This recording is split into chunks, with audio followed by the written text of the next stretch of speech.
जो भी लोग ज्वाइन कर चुके हैं एक बार चैट बॉक्स में यस टाइप करके अपनी प्रेजेंस यहां पर लगाएंगे।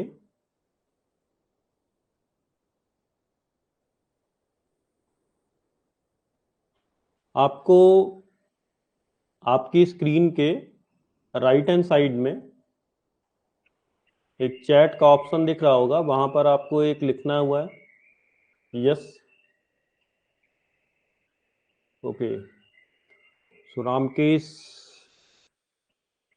आप आ गए हैं। बाकी बच्चे भी जल्दी से यस टाइप करें।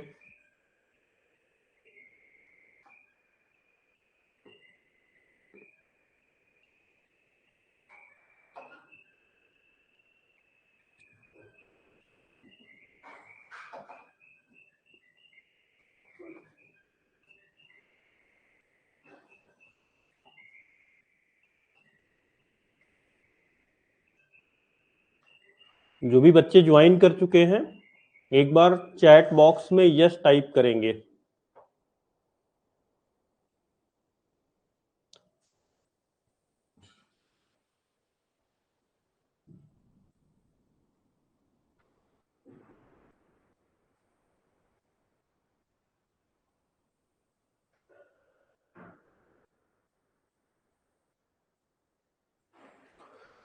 चलिए स्टार्ट करते हैं।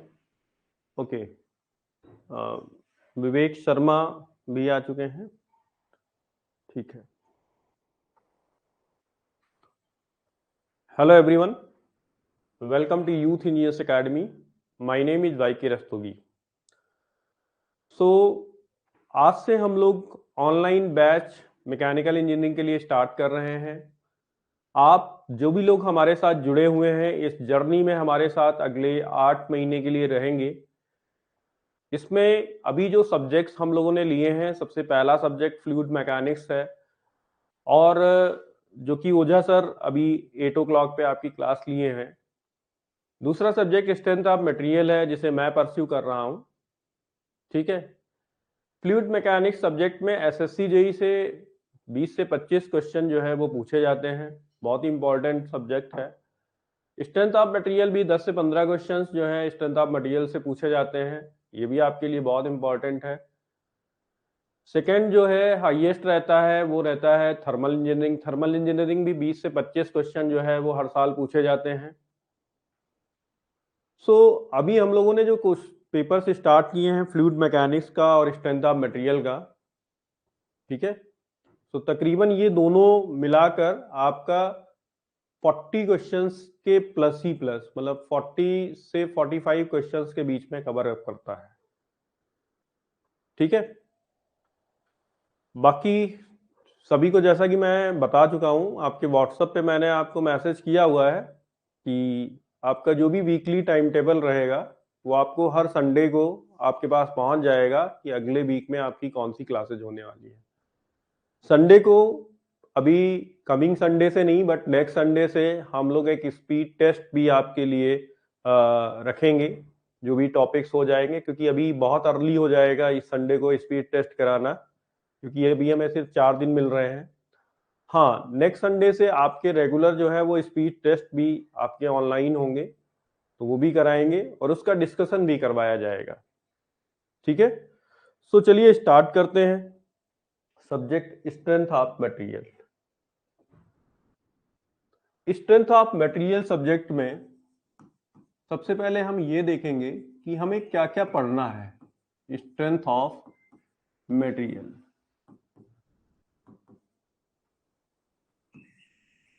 हिंदी में अगर कहेंगे तो पदार्थों की सामर्थ्य।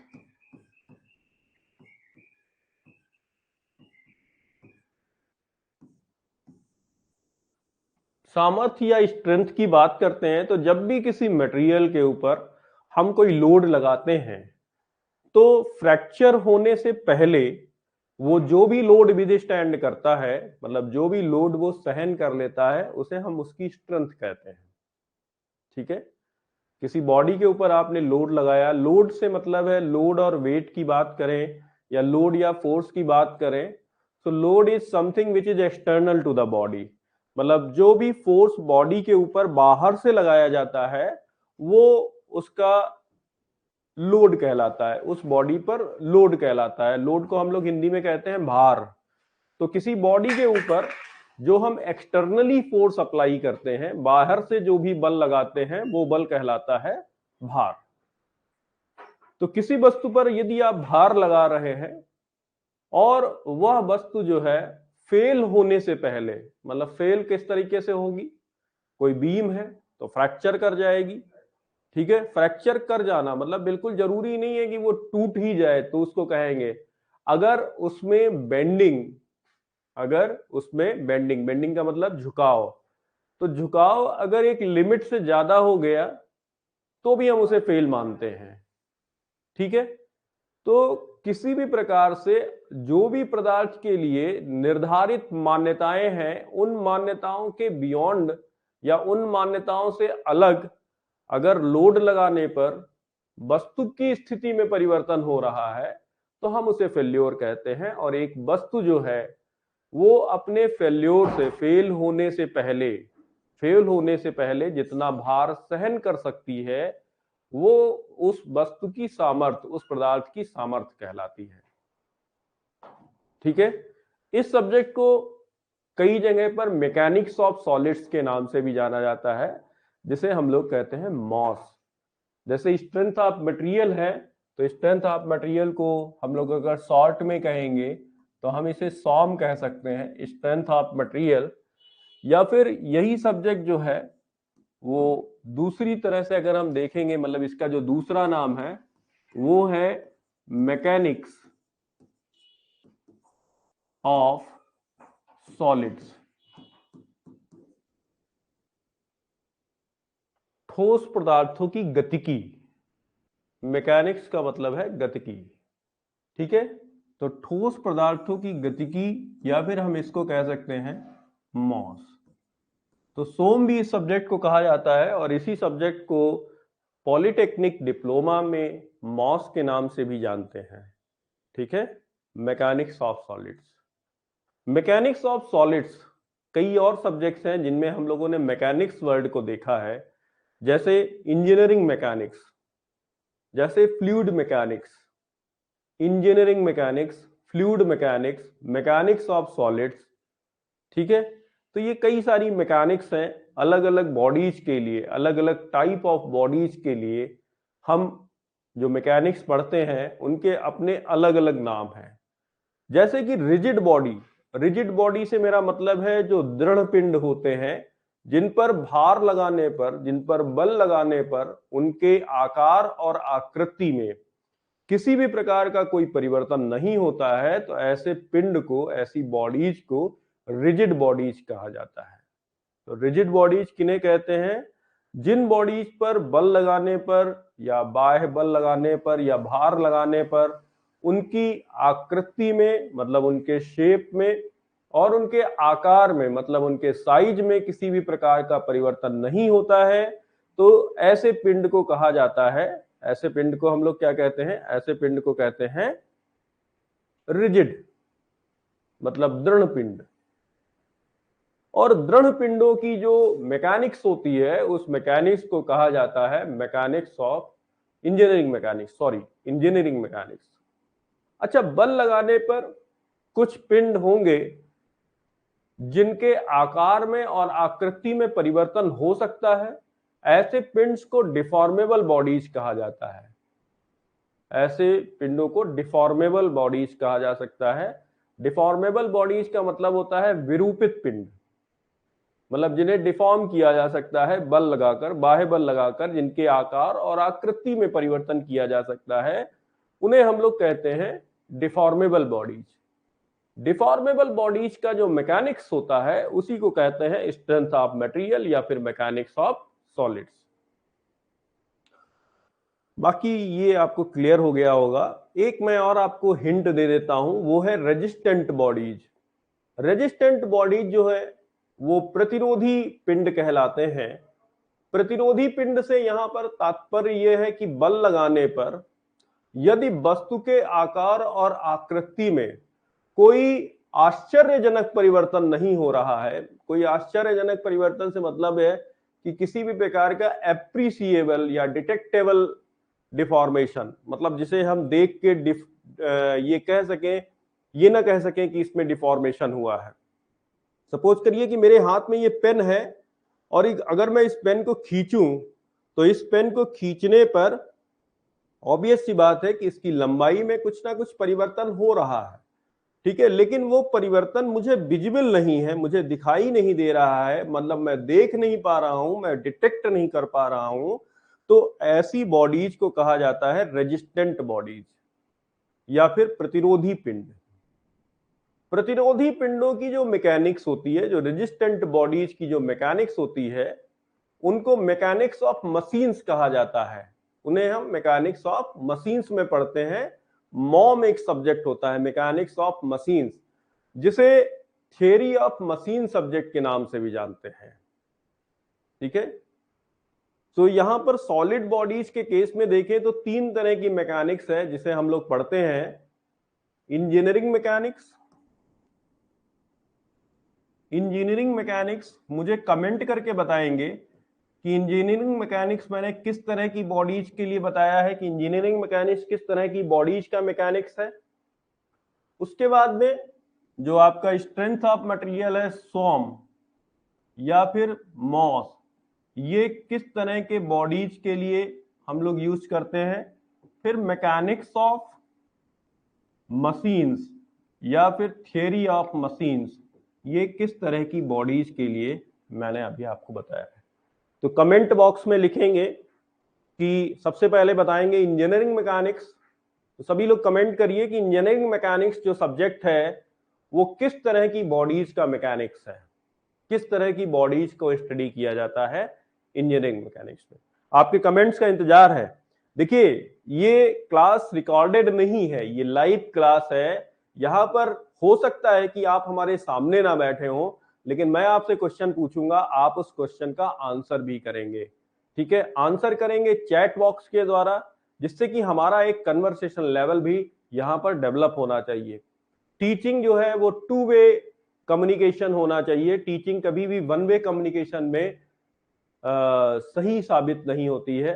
मैं पढ़ा रहा हूं, आप सिर्फ पढ़ रहे हो, आप कुछ पूछना चाहते हो, मैं बता नहीं पा रहा हूं, मैं कुछ पूछना चाहता हूं, आप नहीं बता पा रहे हो, तो ये टीचिंग कारगर टीचिंग नहीं है, ठीक है। सो इसलिए टू वे कम्युनिकेशन का होना बहुत जरूरी है। जो भी लोग हमारे साथ इस समय जुड़े हुए हैं, जो हमें देख रहे हैं, लाइव देख रहे हैं, ठीक है, वो हमें बताएंगे, जैसा कि मैंने अभी आपको बताया कि इंजीनियरिंग मैकेनिक्स, सोम और mom, that means theory of machines, ये किस तरह की बॉडीज का मैकेनिक्स होता है, ठीक है। आपके कमेंट बॉक्स में आपके कमेंट्स का इंतजार कर रहा हूं।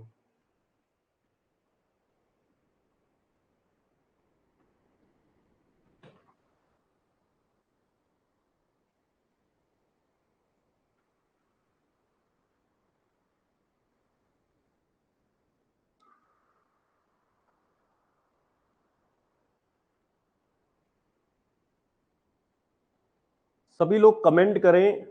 इंजीनियरिंग मैकेनिक्स के लिए सबसे पहले कमेंट करिए किस तरह की बॉडीज, तीन तरह की बॉडीज आपको बताई हैं। एक रिजिड बॉडीज बताई हैं, एक रेजिस्टेंट बॉडीज बताई हैं और एक डिफॉर्मेबल बॉडीज बताई हैं।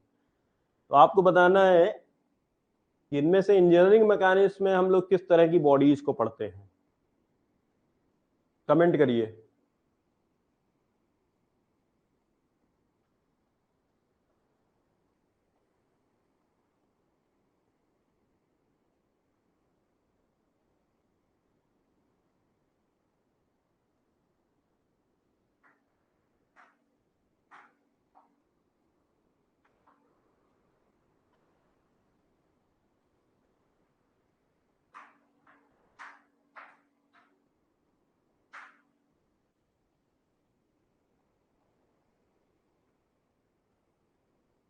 ओके, अभी आप लोगों के कमेंट नहीं आ रहे हैं, हो सकता है कि आपने अभी ऐप को अच्छी तरीके से नहीं समझ लिया है।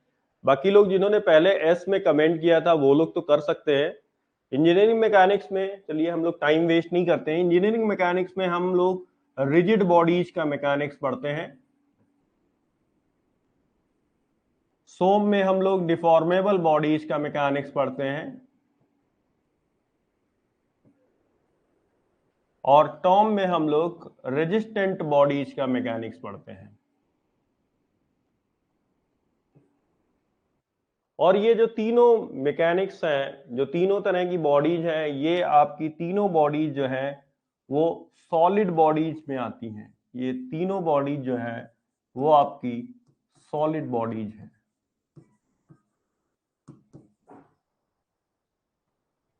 अगर हम फ्लूइड बॉडीज की बात करते हैं, फ्लूइड बॉडीज, तो आपको पता होना चाहिए कि फ्लूइड दो होते हैं। ठीक है, जनरली जो है फ्लूइड्स को दो भागों में क्लासिफाई किया जाता है, एक कंप्रेसिबल फ्लूइड्स और एक इनकंप्रेसिबल फ्लूइड्स। ठीक है, तो फ्लूइड को बॉडीज नहीं कहा जाता है, फ्लूइड को हमेशा सिस्टम कहा जाता है, मतलब तरल निकाय। फ्लूइड सिस्टम मतलब तरल निकाय। तो जो तरल निकाय होते हैं वो हमारे दो तरल निकाय होते हैं। एक होता है संपीड्य, कंप्रेसिबल, जिन्हें दबाया जा सकता है, जैसे गैस, गैसों को सामान्यतः दबाया जा सकता है, इसलिए हम उन्हें कंप्रेसिबल फ्लूइड कहते हैं। और लिक्विड्स जो होते हैं, जो द्रव होते हैं, वो जनरली इनकंप्रेसिबल होते हैं, उन्हें दबाया नहीं जा सकता है। ठीक है, तो ये द्रव जो होते हैं वो असंपीड्य कहलाते हैं। ठीक है, तो दो मैकेनिक्स हम लोग और पढ़ते हैं, वो हम लोग पढ़ते हैं फ्लूइड मैकेनिक्स और एक होता है रियोलॉजी। ठीक है, तो यहां पर मैं आपको लिख देता हूं, जैसे कि ये सॉलिड बॉडीज है, वैसे ही फ्लूइड सिस्टम है, वैसे ही फ्लूइड सिस्टम होते हैं, फ्लूइड बॉडीज नहीं होती हैं। और फ्लूइड सिस्टम में दो तरह के सिस्टम्स होते हैं, एक आपका कंप्रेसिबल फ्लूइड होते हैं। ठीक है, कंप्रेसिबल का मतलब होता है संपीड्य, और संपीड्य की जो मैकेनिक्स होती है उसको रियोलॉजी कहा जाता है। ठीक है, और इनकंप्रेसिबल फ्लूइड जो होते हैं, जो असंपीड्य होते हैं, असंपीड्य होते हैं, उनकी जो मैकेनिक्स होती है उसे हम लोग कहते हैं फ्लूइड मैकेनिक्स, फ्लूइड मैकेनिक्स। ठीक है, इसी को शॉर्ट में एफएम कहा जाता है, कई जगहों पर इसे हाइड्रोलिक्स भी कहा जाता है। इसी सब्जेक्ट का नाम है हाइड्रोलिक्स। ठीक है, सो ये पूरा मैकेनिक्स से रिलेटेड था कि मैकेनिक्स बेसिकली क्या है। तो मैकेनिक्स में जो सॉलिड बॉडीज का जो मैकेनिक्स है उसमें हम लोग तीन पार्ट में पढ़ते हैं। रिजिड बॉडीज के लिए इंजीनियरिंग मैकेनिक्स, डिफॉर्मेबल बॉडीज के लिए स्ट्रेंथ ऑफ मटेरियल या फिर मैकेनिक्स ऑफ सॉलिड, और रेजिस्टेंट बॉडीज के लिए मैकेनिक्स ऑफ मशीन्स या फिर theory of machines. Fluid system दो तरह के होते हैं, कंप्रेसिबल फ्लूइड सिस्टम और incompressible fluid system. Compressible fluid systems को हम लोग रियोलॉजी में पढ़ते हैं और इनकंप्रेसिबल फ्लूइड सिस्टम को हम लोग फ्लूइड मैकेनिक्स में पढ़ते हैं। आपको बताना चाहूंगा कि यहां पर जो रियोलॉजी सब्जेक्ट है ये हम लोग नहीं पढ़ते हैं, ये हमारे सिलेबस में नहीं है। ये इनफैक्ट ये बीटेक लेवल तक, इवन एमटेक लेवल तक ये सब्जेक्ट जो है वो नहीं पढ़ाया जाता है, रियोलॉजी। रिसर्च वगैरह में नहीं कह सकता हूं कि रिसर्च में ये सब्जेक्ट आता है या नहीं आता है, बट फिलहाल एमटेक लेवल तक तो रियोलॉजी जैसे सब्जेक्ट्स जो है वो एमटेक लेवल तक नहीं पढ़ाया जाता। ठीक है, तो यहां तक क्लियर है सभी को?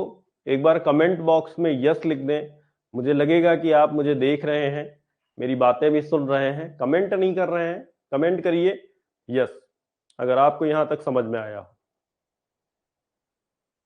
आपका टॉपिक स्टार्ट करने वाला हूं, ये तो अभी मैं सब्जेक्ट के बारे में बता रहा था आपको।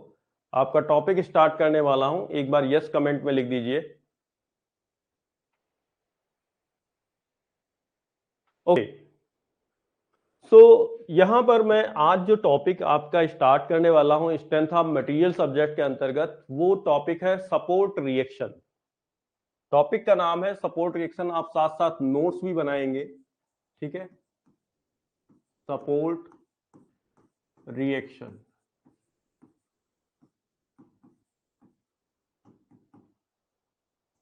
ये आपका पहला चैप्टर है, चैप्टर 1 सपोर्ट रिएक्शन। आपको नोट्स भी लिखने हैं, भले ही आप मेरे साथ क्लास में नोट्स ना लिख पाए, लेकिन बाद में आप इस वीडियो को देखकर दोबारा चलाकर आपको इसमें नोट्स भी लिखते जाना है।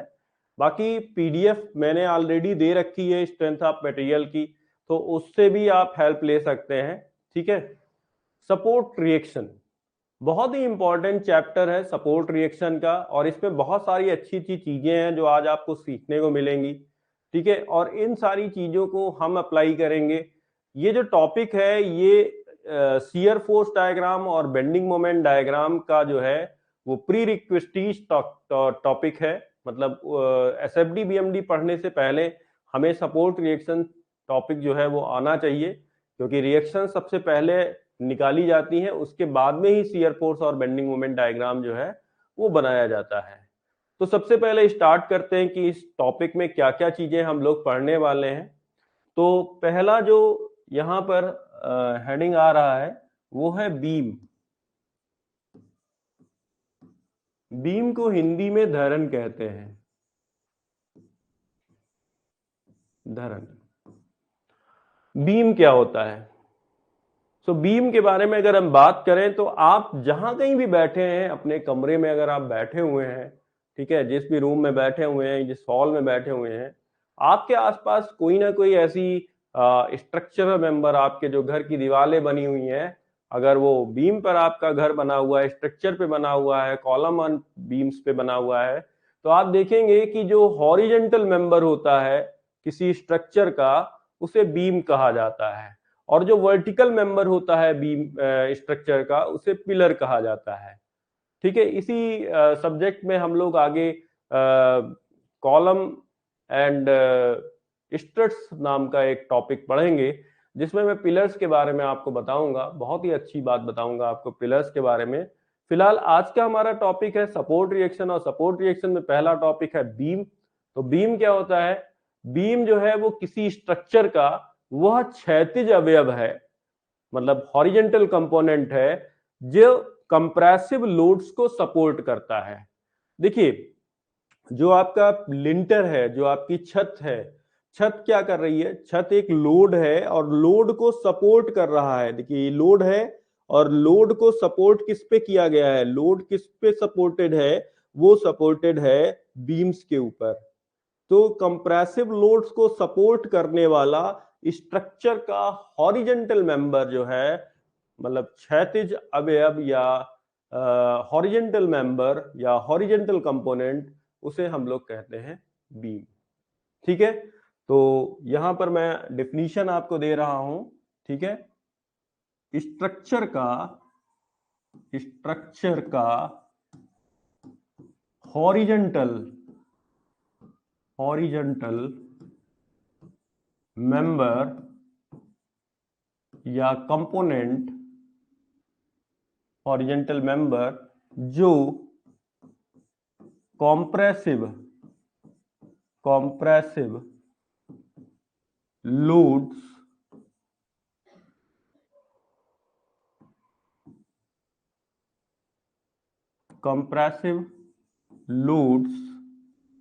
को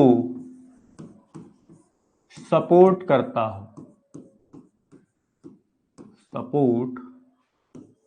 करता है।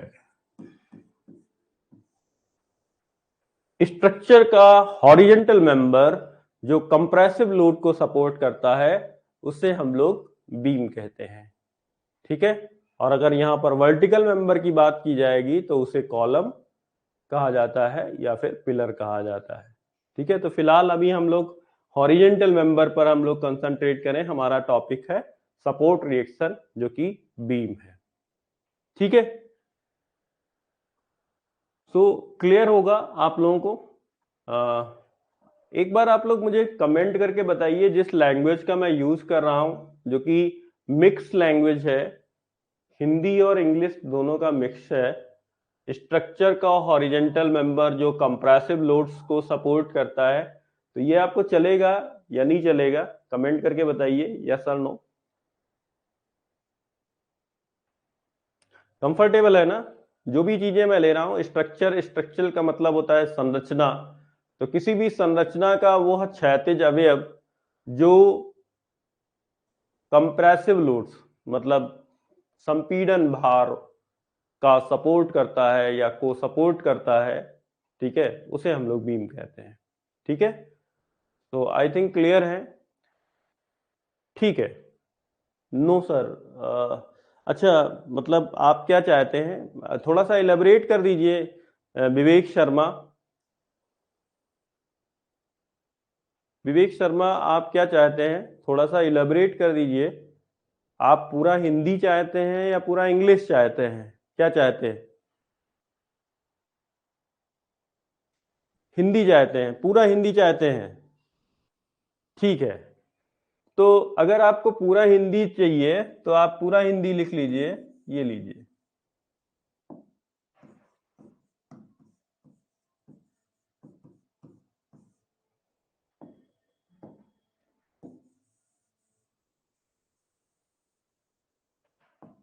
संरचना का क्षैतिज अवयव या सदस्य भी लिख सकते हैं, जो कंप्रेसिव लोड्स, कंप्रेसिव लोड्स का मतलब होता है संपीड़न भार,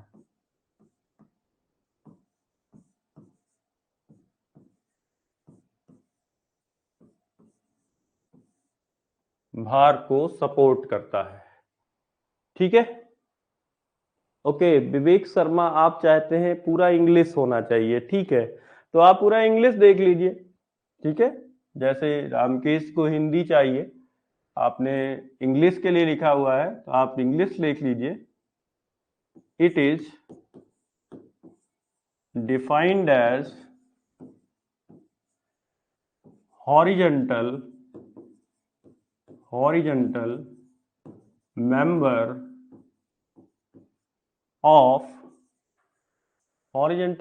of a structure which supports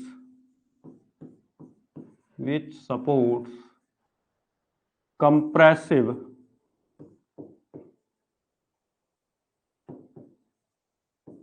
loads.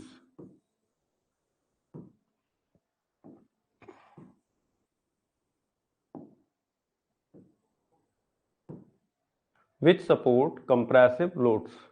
So now I think it's okay for all of you.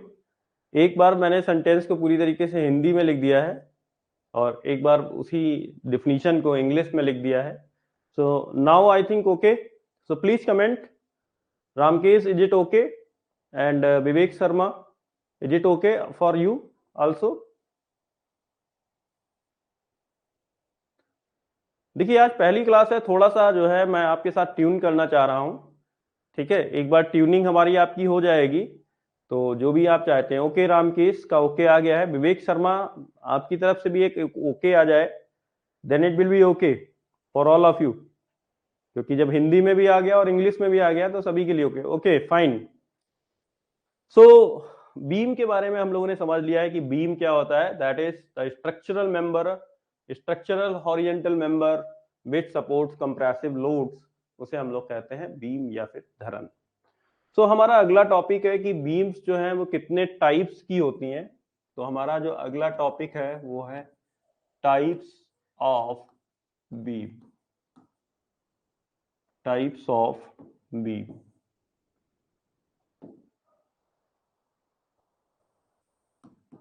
धरनों के प्रकार, धरनों के प्रकार। कितनी तरह की बीम्स होती हैं? तो बीम जो है वो बेसिकली 5 तरह की होती हैं, जिन्हें हम लोग यहाँ पर मैकेनिकल इंजीनियरिंग में स्टडी करते हैं। सिविल इंजीनियरिंग में कुछ और भी बीम्स आ जाती हैं, ठीक है, लेकिन हम लोग जो स्टडी करते हैं वो हमारी 5 बीम्स होती हैं। 5 बीम्स में से भी 3 बीम का ही स्टडी हमारे कोर्स में है और 2 बीम्स का स्टडी हमारे कोर्स में नहीं है। बट हम लोग चूंकि पढ़ रहे हैं तो बीम्स के बारे में जान लेते हैं कि बीम्स कितने तरह की होती हैं। सबसे पहली बीम होती है simply supported, simply supported beam, simply supported beam. दूसरी बीम होती है कैंटिलीवर बीम, कैंटिलीवर बीम। तीसरी होती है over hanging, over hanging beam. Next beam होती है continuous beam. Last fixed beam.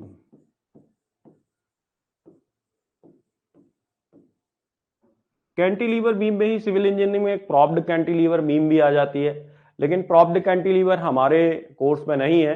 ठीक है, तो हमारे कोर्स में जो बेसिकली 3 बीम्स हैं वो मैंने ऊपर लिखी हुई हैं। यही तीनों बीम्स जो है वो हमारे कोर्स में है। ये दोनों बीम्स के बारे में हम जानते तो हैं, हम पढ़ते हैं, ठीक है, लेकिन सिर्फ डेफिनेशन तक। क्या होती हैं ये हम सिर्फ डेफिनेशन पढ़ते हैं, इसके बाद में इनका कोई डिटेल्ड एनालिसिस जो है वो हम लोग नहीं करते हैं। ठीक है, तो पहली बीम जो है वो सरल आलंबित बीम कहते हैं, इसको हिंदी में कहते हैं सरल आलंबित, सरल आलंबित, सरल आलंबित धरण, सिंपली सपोर्टेड बीम। ठीक है, ये सिंपली सपोर्टेड बीम कैसी होती है? तो जब भी अगर आपने अभी पढ़ा कि बीम जो है वो एक हॉरिजेंटल मेंबर है, तो अगर किसी भी चीज को अगर आप हॉरिजेंटली रखेंगे तो उसके 2 एंड्स आएंगे, एक आपका राइट एंड और एक लेफ्ट एंड। ठीक है, एक राइट एंड आएगा और एक लेफ्ट एंड, एक दाहिना सिरा आएगा और एक बायां सिरा। ठीक है, किसी भी चीज को अगर आप हॉरिजेंटली प्लेस करेंगे तो उसके 2 सिरे होंगे, एक राइट एंड और एक लेफ्ट एंड। ठीक है, 2 ही सिरे होंगे, तीसरा तो कोई सिरा नहीं होगा। ठीक है, क्लियर है ना? अगर आप उसको ऐसे वर्टिकली खड़ा करेंगे तो टॉप और बॉटम एंड कहलाएंगे, और अगर आप हॉरिजेंटल रखेंगे तो राइट और लेफ्ट एंड कहलाएंगे। ठीक है, मतलब दाहिना सिरा और बायां सिरा। तो कोई भी बीम है अगर वो अपने दोनों एक्सट्रीम एंड्स पर सपोर्टेड है, मतलब हमने क्या किया है, हमने इस बीम को इसके दोनों एंड्स पर सपोर्ट दिया हुआ है। दोनों एंड्स पर मतलब एक सपोर्ट हमने यहां दिया हुआ है और एक सपोर्ट हमने इसको यहां पर दिया हुआ है, इस तरह से। तो ये जो बीम है ये कहलाती है सिंपली सपोर्टेड बीम। इस बीम को कहा जाता है सिंपली सपोर्टेड बीम। एक ऐसी बीम जो अपने दोनों सिरों पर आलंबित होती है उसे सरल आलंबित धरण कहा जाता है। ठीक है, क्लियर होगा? तो यहां पर क्या कर रहे हैं, ये हमारी बीम है, बीम का नाम लिख देते हैं कि बीम है ए बी। ठीक है, ए बी मैंने 2 पॉइंट्स बना दिए हैं, एक लेफ्ट एंड पे है और एक राइट एंड पे है। और अगर हम इस बीम को इसके दोनों एंड्स पर सपोर्ट दे देते हैं तो हमने यहां पर भी एक सपोर्ट लगा दिया है और यहां पर भी एक सपोर्ट लगा दिया है। तो ये जो बीम है ये बीम आपकी कहलाएगी सिंपली सपोर्टेड बीम। तो मुझे लगता है क्लियर होगा आपको सिंपली सपोर्टेड बीम क्या होती है। एक ऐसी बीम जो अपने दोनों सिरों पर आलंबित होती है, दोनों सिरों पर उसको सपोर्ट मिलता है, उस बीम को हम लोग कहते हैं simply supported beam. A simply supported beam is a beam which is supported at its both extreme ends. ठीक है, नाउ अब हम लोग दूसरी बीम पे आ जाते हैं जो कि है कैंटिलीवर। तो इसको हिंदी में भी कैंटिलीवर ही कहा जाता है, कैंटिलीवर। एक कैंटिलीवर बीम किस तरह की होती है? तो सिंपल सा देखिए, ये मैंने एक बीम बनाई है, हॉरिजेंटल है। ठीक है, बीम हमेशा कैसा मेंबर होता है? हॉरिजेंटल स्ट्रक्चरल मेंबर होता है, क्षैतिज मेंबर होता है। तो इसके 2 एंड्स हो गए, एक ये है ए और ये है बी। ठीक है, इसके 2 एंड्स हो गए, ये मैं ए पॉइंट यहां से हटा रहा हूं, ये मैं यहां पर लिख दे रहा हूं। ठीक है। अगर हम बीम को किसी भी एक एंड पर फिक्स कर दें, तो सपोज करिए कि मैंने इस बीम को इस एंड पर क्या किया है, फिक्स कर दिया। इस एंड पर मैंने इस बीम को फिक्स कर दिया। ठीक है, तो ये हमारी जो बीम है, इस बीम को कहते हैं कैंटिलीवर बीम। यही बीम कहलाती है कैंटिलीवर धरण या फिर कैंटिलीवर बीम। मतलब अगर हम डिफिनीशन बोलें कैंटिलीवर बीम क्या होती है, तो बीम जिसका एक सिरा फिक्स होता है और दूसरा सिरा मुक्त होता है, फ्री होता है। ठीक है, तो उसे हम लोग कहते हैं कैंटिलीवर बीम। ये जो ए एंड है, ये कैसा एंड है, ये आपका फिक्स्ड एंड है। ये आपका फिक्स्ड एंड है। और बी जो है वो आपका फ्री एंड है। ये आपका फ्री एंड है। इसको हम लोग मुक्त सिरा भी कह सकते हैं। ठीक है, बी को हम लोग क्या कह सकते हैं, मुक्त सिरा। ठीक है, तो एक ऐसी बीम जो अपने एक सिरे से फिक्स्ड होती है और दूसरे सिरे पर मुक्त होती है, फ्री होती है, ऐसी बीम को कहा जाता है कैंटिलीवर बीम। क्लियर है? नाउ अब हम लोग तीसरी बीम पे आ जाते हैं, ओवर हैंगिंग बीम।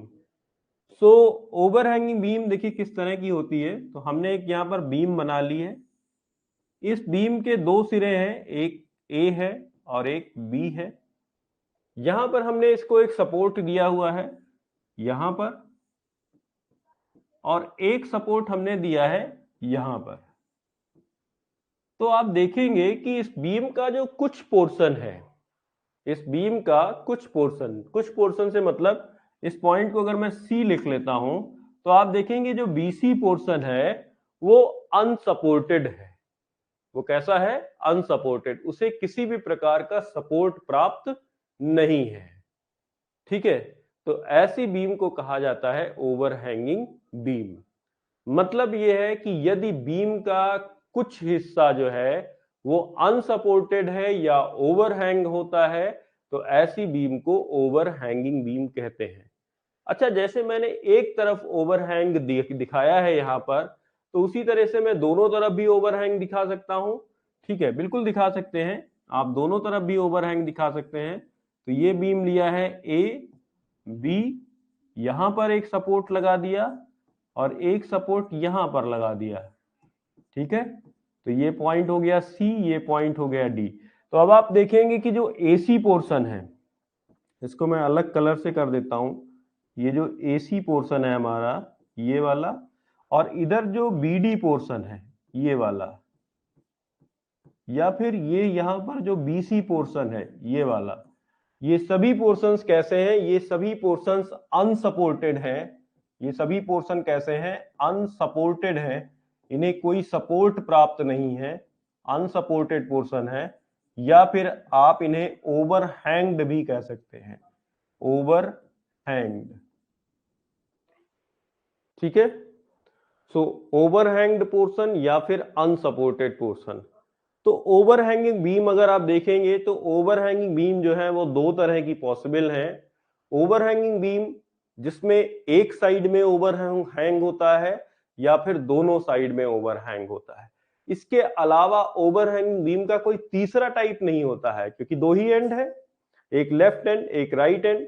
तो अगर आप ओवरहैंग देना चाहते हैं तो हो सकता है कि आप एक एंड पे दें तो लेफ्ट एंड पे आपने दिया है या राइट एंड पे दिया है, या अगर आप दोनों तरफ देना चाहते हैं तो दो ओवरहैंग। तो मैक्सिमम ओवरहैंग कितने पॉसिबल हैं, दो, और मिनिमम ओवरहैंग कितना पॉसिबल है, एक। तो ये भी ध्यान रखेंगे कि ओवरहैंगिंग बीम में जो मिनिमम ओवरहैंग होता है वो 1 होता है और जो मैक्सिमम ओवरहैंग होता है वो 2 होता है। ठीक है, तो अगर किसी बीम का कुछ पोर्शन सपोर्ट के बाहर है, सपोर्ट के बाहर निकला हुआ है, मतलब अनसपोर्टेड है, मतलब ओवरहैंग है, तो ऐसी बीम को हम लोग कहते हैं overhanging beam. So I think आपको ये तीनों तरह की जो बीम्स हैं वो क्लियर हो गई होंगी। अभी हम लोग नेक्स्ट स्लाइड में कॉन्टिन्यूअस और फिक्स्ड बीम के बारे में देखेंगे। ठीक है, तो देखिए कॉन्टिन्यूअस बीम किस तरह का होता है।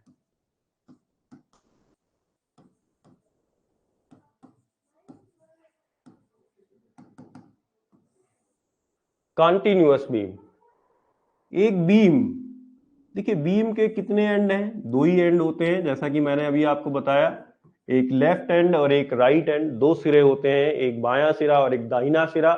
और अगर हम बीम को दो से ज्यादा जगहों पर सपोर्ट दे रहे हैं, ध्यान दीजिएगा, दो से ज्यादा जगहों पर सपोर्ट अगर बीम को दे रहे हैं तो ऐसी बीम को कहा जाता है कंटिन्यूअस बीम। तो सपोज कीजिए कि आपने एक सपोर्ट यहां पे लगा दिया, एक सपोर्ट आपने यहां पे लगा दिया और एक सपोर्ट आपने यहां पे लगा दिया। तो अगर आप देखेंगे तो आपने टोटल कितने सपोर्ट लिए हुए हैं? तो टोटल आपने इस बीम को कितने सपोर्ट दिए हैं? एक, दो और तीन। अगर आप दो से ज्यादा सपोर्ट देते हैं किसी भी बीम को तो वो बीम कहलाती है कंटिन्यूअस बीम। ठीक है, तो ये आपका सिर्फ डिफिनीशन है आपके कोर्स में, कुछ आपको इसके बारे में पढ़ना नहीं है, क्योंकि हम लोग इसको सॉल्व नहीं कर सकते, ये बहुत इजीली सॉल्व नहीं होती है बीम, तो आपके कोर्स में नहीं है, हमें पढ़ना भी नहीं है, बस खाली डिफिनीशन आपको आनी चाहिए। इसके बाद में जो नेक्स्ट बीम है वो है फिक्स्ड बीम। फिक्स्ड बीम, और ये फिक्स्ड बीम क्या होती है?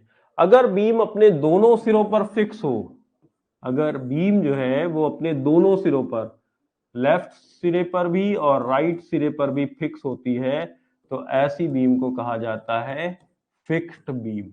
आप देखेंगे कि इसके दोनों सिरे जो हैं वो फिक्स है। अगर एक सिरा फिक्स होता है और एक फ्री होता है तो उसको हम लोग कहते हैं free and, sorry cantilever beam, उसको क्या कहते हैं? Cantilever beam. और अगर दोनों सिरे फिक्स हो जाते हैं तो ऐसी बीम को कहा जाता है फिक्स्ड बीम। ठीक है, तो फिक्स्ड बीम भी हम लोग नहीं पढ़ते हैं।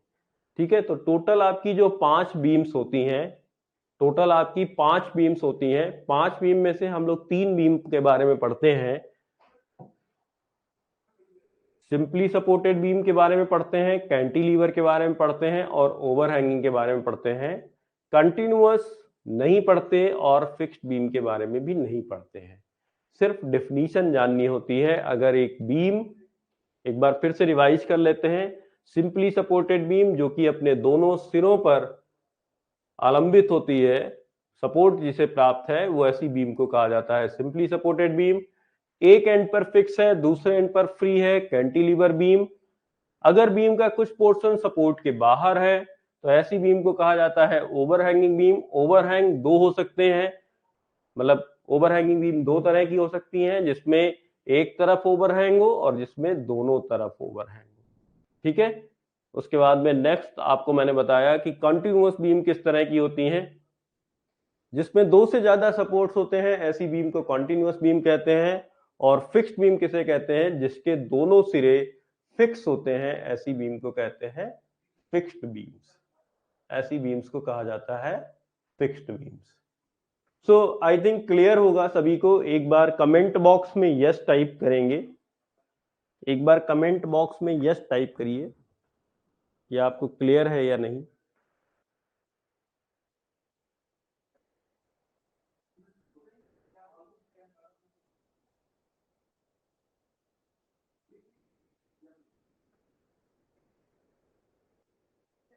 ओके,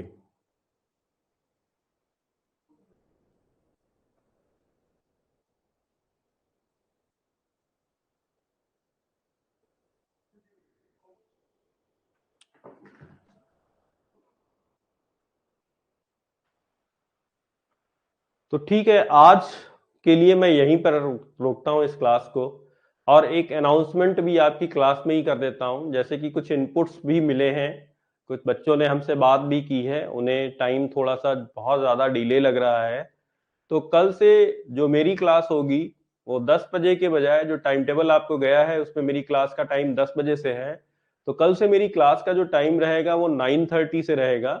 ठीक है, ओझा सर 8 o'clock से अपनी क्लास स्टार्ट करते हैं, लेकिन आपको ही पता है कि हम इंजीनियरिंग की क्लासेस लेते हैं, हमारे लिए फिक्स नहीं होता है कि हम 1 घंटे की क्लास लेंगे, सवा घंटे की क्लास लेंगे या 1.5 घंटे की क्लास लेंगे।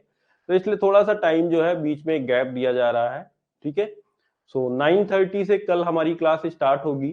ठीक है, आज तो हमारा आपका एक इंटरेक्शन था, एक इंट्रोडक्शन था, मैंने अपने सब्जेक्ट के बारे में आपको इंट्रोड्यूस किया। ठीक है, अपने बारे में इंट्रोड्यूस किया, आपसे थोड़ा सा इंट्रोडक्शन लिया। ठीक है, सो कल जो है हम लोग 9:30 पर मिलेंगे और इस सब्जेक्ट को आगे परस्यू करेंगे। तो thank you very much, good night.